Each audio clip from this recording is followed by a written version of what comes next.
Hello students,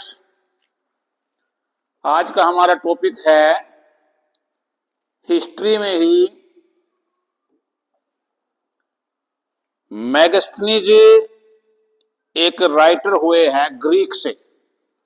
उन्होंने एक book लिखी है इंडिया के बारे में जिसका नाम है इंडिका। मौर्य वंश के ऊपर मैंने हिस्ट्री में 3 वीडियोज बनाए हैं। अब इसको भी उसी से जुड़ा हुआ मानिए। जो मौर्य वंश का पहला राजा था चंद्रगुप्त मौर्य, उसका युद्ध हुआ था सेल्यूकस निकेटर से। इसका मैंने वर्णन किया हुआ है उस वीडियो में। उस युद्ध के बाद सेल्यूकस निकेटर का एक प्रतिनिधि मैगस्थनीज, वो चंद्रगुप्त मौर्य के दरबार में एक राजदूत के रूप में कार्य करता था। तो ये मैगस्थनीज इंडिया में कई वर्ष रहा और उस समय की क्या परिस्थितियां थी, कैसा इंडिया था, कैसे यहाँ के लोग थे, इन सब बातों के बारे में उसने लिखा अपनी एक पुस्तक में जिसका नाम है indica.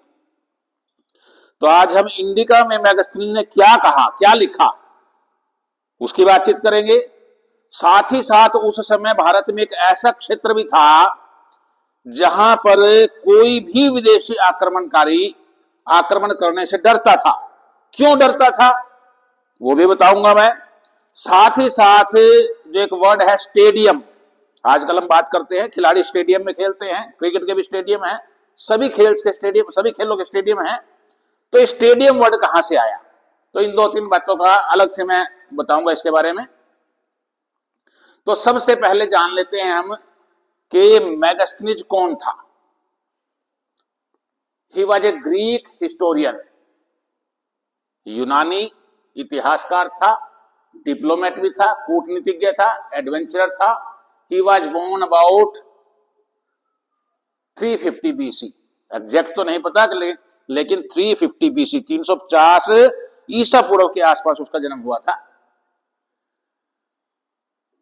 He traveled to India as an ambassador for Greek warrior Seleucus I Nicator. Seleucus Nicator का एम्बेसडर उसके रूप में चंद्रगुप्त मौर्य के दरबार में रहा 302 बीसी टू 288 बीसी, 302 बीसी से 288 बीसी तक। हालांकि चंद्रगुप्त के दरबार में तो ये 302 बीसी से लगभग 297 बीसी तक ही रहा। उसके बाद बिंदुसार राजा बन गया था, तो कोई ऐसा जिक्र नहीं आता कि बिंदुसार के दरबार में भी ये था। लेकिन उसके बाद हो सकता है कि इन बाकी वर्षों में भारत में अलग अलग स्थान पे घुमा हो। In his now lost work indica, जो बुक लिखी इंडिका भारत के बारे में, अब ये नहीं है, अवेलेबल नहीं है, ये गुम हो चुकी है। लेकिन इस बुक में उसने इंडिया के बारे में बताया, which is an important source for understanding the history of time. उस समय का भारत का इतिहास क्या था उसके बारे में बड़ी महत्वपूर्ण जानकारी मिलती है इससे। He was the first person from Western world to describe India. India के बारे में लिखने वाला पहला राइटर था जो भारत से बाहर का था, पश्चिमी राइटर था, ग्रीक देश का था ये। Indica was later reference in the works of, देखो इंडिका तो अब नहीं मिलती, वो बुक नहीं है अब, लेकिन उस बुक का रेफरेंस मिलता है।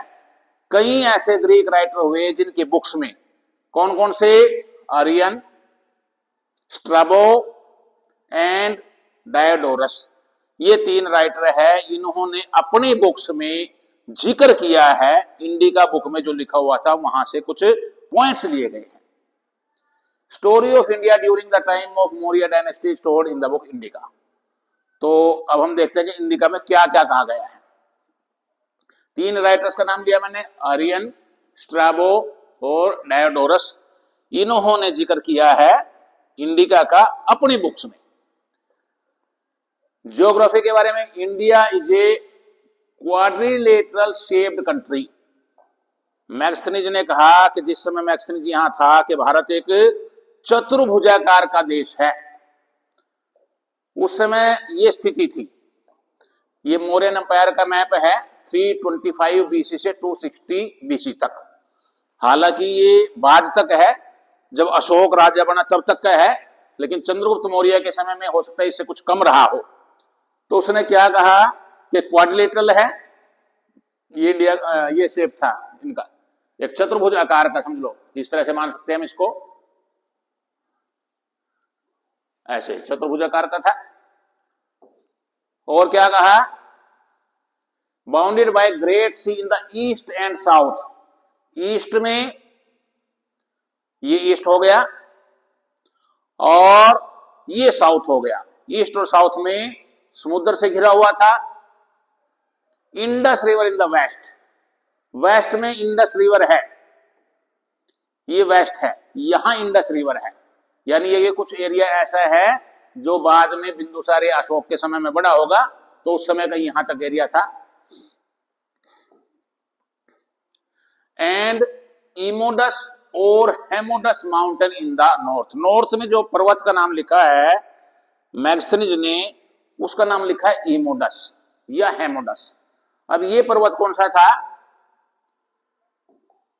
अब इसमें जो इमोडस था ये collective peaks of Hindu Kush, एक तो पर्वत है हिंदू कुश जो अफगानिस्तान और पाकिस्तान और तजिकिस्तान में है, ज्यादा हिस्सा इसका अफगानिस्तान में है।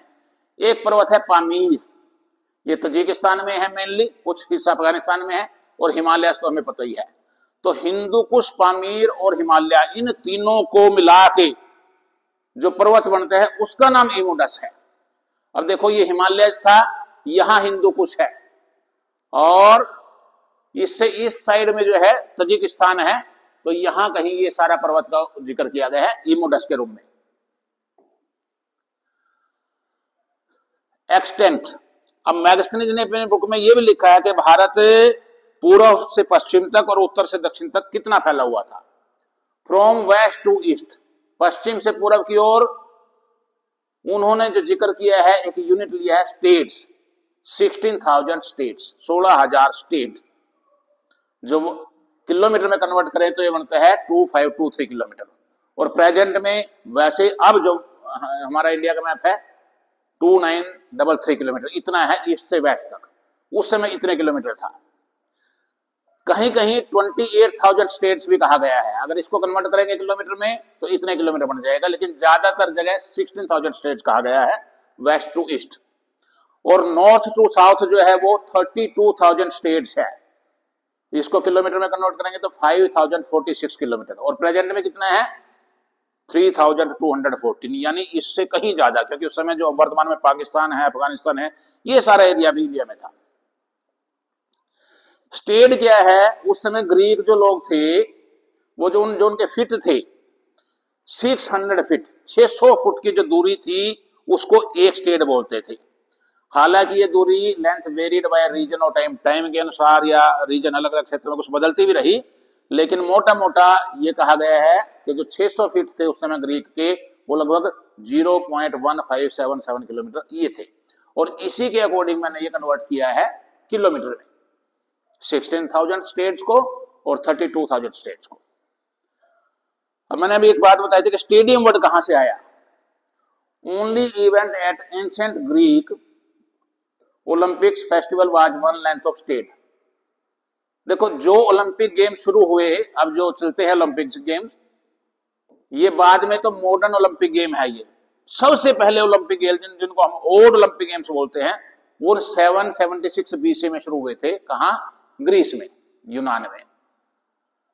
उस समय वहां जो स्टेडियम था या जो स्थान था जहां ये शुरू हुए, उसका नाम था ओलंपिया। उसी पे ओलंपिक वर्ड आया है, ओलंपिया से ही ओलंपिक फेस्टिवल बने हैं ये। तो ओलंपिया में जो सबसे पहला इवेंट होता था, एक ही होता था। क्या? एक स्टेट की दूरी, एक स्टेट मतलब 600 उनके जो फिट थे उसकी दौड़ होती थी, बस एक ही इवेंट था। सबसे पहला गेम यही था, एक रेस थी, कितनी? एक स्टेट की डिस्टेंस को कवर करना था। और सबसे पहले कब हुआ था ये? 776 बीसी में ग्रीस में एक जगह है ओलंपिया, वहां। तो इसी स्टेट से बाद में स्टेडियम वर्ड आया है।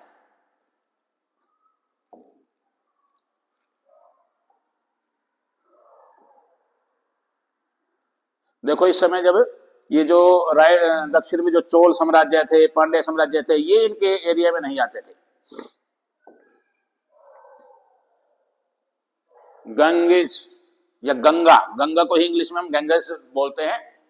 तो जो गंगा नदी है, it empties into the ocean that forms the southern boundary of the Gangaridai present West Bengal and Bangladesh.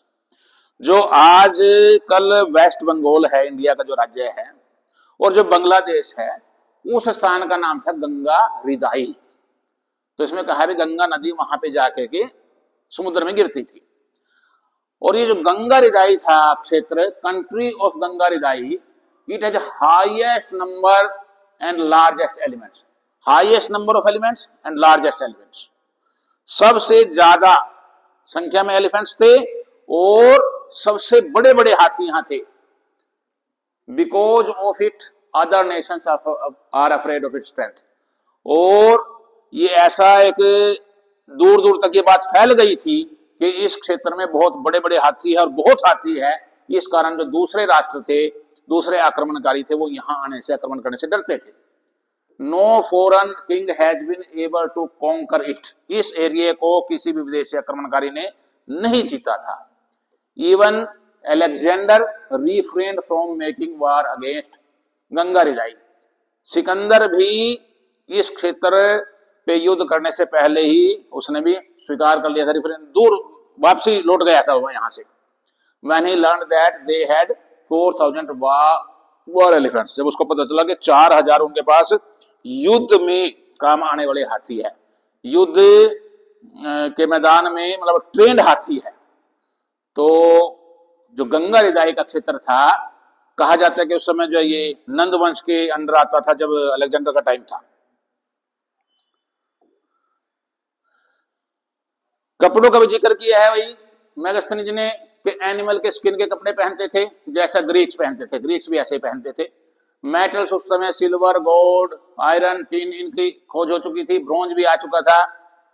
उस समय कहा जाता है कि जो चंद्रगुप्त मौर्य था या उसके बाद बिंदुसार ये थे, ये सोने के इनके जो बर्तन होते थे खाने के, वो गोल्ड के होते थे। क्रॉप्स उसका जिक्र किया गया उस समय की, व्हीट गेहूं की थी, मिलेट बाजरा था, दालें राइस वगैरह ये फसलें थी उस समय। ये मेन बात है। उस समय जो सोसाइटी थी, समाज 7 भागों में बटा हुआ था। 7 जातियां कही गई है कहीं कहीं, लेकिन इसको 7 ग्रुप्स कहेंगे हम, कि 7 ग्रुप थे अलग अलग। एक फिलोसफर का ग्रुप था, दूसरा फार्मर्स थे, हर्डर्स थे, हर्डर्स होता है रखवाली करने वाला, पशुपालक भी कह सकते हैं, आर्टिसंस थे जो कारीगर थे, मिलिट्री थी सेना, ओवरसियर्स थे जो देखरेख करते थे किसी भी प्रोजेक्ट की, और काउंसलर एंड असेसर्स, ये समझ लो राजा द्वारा नियुक्त होते थे। जो फिलोसफर थे नॉट न्यूमरस, ज्यादा संख्या नहीं थी इनकी, exempted from all public duty, जिनको कोई पब्लिक ड्यूटीज नहीं मिलती थी। Believe to be most dear to the gods, ऐसा माना जाता था कि ये भगवान के ज्यादा नजदीक है, भगवान के प्यारे हैं। इंगेज टू ऑफर सेक्रीफाइसेज, ये जो भी क्रिया होती थी, मान लो कोई हवन यज्ञ कराना है, बच्चे का जन्म हो गया उसका संस्कार कराना है, फ्यूनरी राइट्स कराना है, अंत्येष्टि का प्रोग्राम कराना है, वो सारे के सारे ये फिलोसफर्स कराते थे। एंड दे गॉट गिफ्ट्स, और उनको बदले में गिफ्ट मिलती थी। At the beginning of the year they make prophecies about droughts, rain, storm and disease. कोई भी वर्ष जब शुरू होता था उससे पहले ही जो फिलोसफर है ये अपना अनुमान लगा करके बता देते थे कि भाई साल सूखा पड़ेगा, बारिश होगी, तूफान आएंगे, बीमारी फैलेगी। Based on these prophecies rulers and citizens make preparations. इनकी घोषणाओं के आधार पर ही, इन्होंने जो अंदाजा लगाया है, भविष्यवाणियां की है, उसके आधार पर ही शासक और नागरिक जो अपनी तैयारियां करते थे। Philosopher whose prophecy fails receive strong criticism and has to observe silence for the rest of his life. और अगर कोई फिलोसफर ऐसा होता था जिसने कोई भविष्यवाणी की और भविष्यवाणी फेल हो गई, तो उसको बाकी जीवन जो है वो उसको आलोचना भी होती थी, और फिर दोबारा कभी उससे इस तरह का रोल नहीं लिया जाता था, उसको अपना जीवन ऐसे बिताना पड़ता था। फार्मर्स, किसान थे वही, मोस्ट न्यूमरस, सबसे ज्यादा संख्या में थे ये। लिव इन विलेजेस, गांवों में रहते थे। एग्जेम्प्टेड फ्रॉम फाइटिंग, युद्ध में जाने का इनका कोई रोल नहीं था, कोई पब्लिक ड्यूटी नहीं मिलती थी। प्रोटेक्टेड ड्यूरिंग वॉर्स, युद्ध के दौरान इनकी रक्षा की जाती थी अलग से, यानी देश के लिए ये बड़े इंपॉर्टेंट थे। Pay land tribute to the ruler, शासक को ये जमीन का कर भी देते थे। And remit 1/4 of the produce, और जो उनकी पैदावार होती थी फसल उसका 1/4 भी स्टेट के ट्रेजरी में जो राज्य का राजा का खजाना होता था उसमें जमा होता था। Herders lives in tents outside the villages, गांवों के या शहरों के बाहर टेंटों में रहते थे। क्या ड्यूटी थी इनकी? Hunt and trap crop destroying birds and animals. अब फसलों को खराब कर देते हैं बहुत से पक्षी या जानवर, तो उनको शिकार करना या उनको पकड़ना इनका काम होता था। इन्वॉल्व्ड एनिमल हस्बेंड्री, और ये पशुपालन भी करते थे। आर्टिसंस, जो कारीगर थे वही create weapons and tools for farmers, किसानों के लिए टूल्स जो भी उनके औजार थे यंत्र थे वो बनाते थे। वेपन्स भी बनाते थे ये सेना के लिए। एग्जेम्प्टेड फ्रॉम पेइंग टैक्स, इन पे कोई टैक्स नहीं लगता था। Receive A maintenance from the state exchequer, जो सरकारी खजाना था राजा का उससे इनको वेतन मिलता था आर्टिसंस को। मिलिट्री, ये सेना थी। सेकंड मोस्ट न्यूमरस, फार्मर्स के बाद सबसे ज्यादा संख्या इनकी थी। Well organised equipped for war, युद्ध के लिए बड़े, एक तो बड़े डिसिप्लिन होते थे, वेल ऑर्गेनाइज्ड होते थे, युद्ध के लिए सब कुछ सामान इनके पास होता था। Indulge in amusement and idleness during peaceful times, जब युद्ध नहीं हो रहा होता था, शांति का समय होता था, तब ये क्या करते थे? अम्यूजमेंट, इनका काम कुछ नहीं था, निठल्ले बैठना, मनोरंजन करना। मेंटेन एट स्टेट एक्सपेंस, ये भी जो राजकोष था उसी से इनको वेतन मिलता था। ओवरसीयर, ओवरसीयर होता है, मान लो कोई प्रोजेक्ट है, राजा ने कहा भी यहाँ कोई नदी बनेगी, कुआं बनेगा, उस प्रोजेक्ट की जो देखरेख करेगा वो ओवरसीयर था। कैरी आउट एडमिनिस्ट्रेटिव टास्क, प्रशासनिक कार्य करते थे वही। रिपोर्ट टू द किंग्स, इनको कहाँ जवाबदेही थी? राजा को रिपोर्ट करते थे या जो उस समय मजिस्ट्रेट थे उनको रिपोर्ट करते थे। और लास्ट है काउंसलर एंड असेसमेंट। काउंसलर पार्षद बोलते हैं, ये भी सरकार द्वारा नियुक्त होते हैं किस्म से। असेसर्स, जो किसी भी कार्य का मूल्यांकन करते हैं। वाइज पीपल, ये जो बुद्धिजीवी वर्ग था वो इसमें आता था। गुड कैरेक्टर, इनका चरित्र अच्छा होता था। डेलिब्रेटर पब्लिक अफेयर्स, ये पब्लिक अफेयर्स करते थे सारे सार्वजनिक कार्य को। रॉयल एडवाइजर्स, राजसी सलाहकार होते थे, राजा के सलाहकार होते थे। स्टेट ट्रेजरर्स, जो सरकारी खजाना है वो भी इन्हीं के अंडर होता था। डिस्प्यूट आर्बिट्रेटर्स, कोई डिस्प्यूट हो गया उसको सुलझाने का काम करते थे, यानी मजिस्ट्रेट का काम भी यही करते थे, चीफ मजिस्ट्रेट से। लिस्ट नंबर, संख्या इनकी बहुत कम होती थी, बट मोस्ट रिस्पेक्टेड, लेकिन सबसे ज्यादा इनका सम्मान होता था।